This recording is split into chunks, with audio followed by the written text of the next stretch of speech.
டிவியில் பார்த்தோன்னே ஹாஸ்பிட்டல் போனால் கிடைக்கும்னு சொன்னாங்க. சரி அங்கேயும் போய் பார்ப்போம்.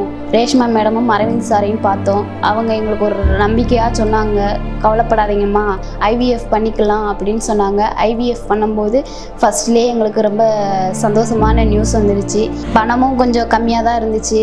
அதனால் எங்களுக்கு இப்போது ஒரு பொன் குழந்தை பிறந்து பேர் சிவன்யா.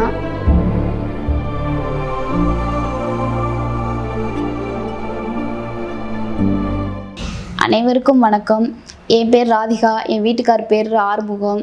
நாங்கள் கல்யாணம் முடிஞ்சு 7 வருஷம் ஆயிடுச்சு. நிறைய ஹாஸ்பிட்டலுக்கு போனோம் வெளியில். அங்கேயும் போன உடனே எங்களுக்கு எல்லாம் ஃபெயிலியராக போயிடுச்சு. ரொம்ப அழுக சங்கடம் கஷ்டமாக இருந்துச்சு. பண கஷ்டம் எல்லாம் இருந்துச்சு. டிவியில் பார்த்தோன்னே ஹாஸ்பிட்டல் போனால் கிடைக்கும்னு சொன்னாங்க.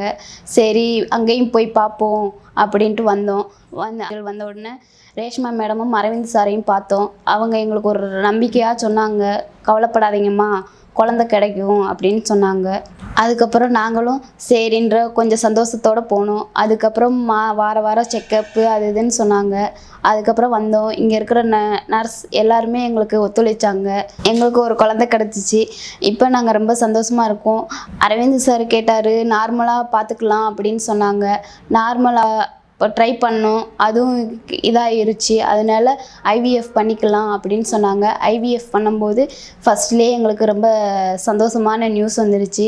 அதுலேருந்து ரேஷ்மா மேடம் ஸ்கேனுக்கு இதுக்கெல்லாம் கொடுத்தாங்க. நாங்கள் அதை நல்லா பின்பற்றினோம். பணமும் கொஞ்சம் கம்மியாக தான் இருந்துச்சு.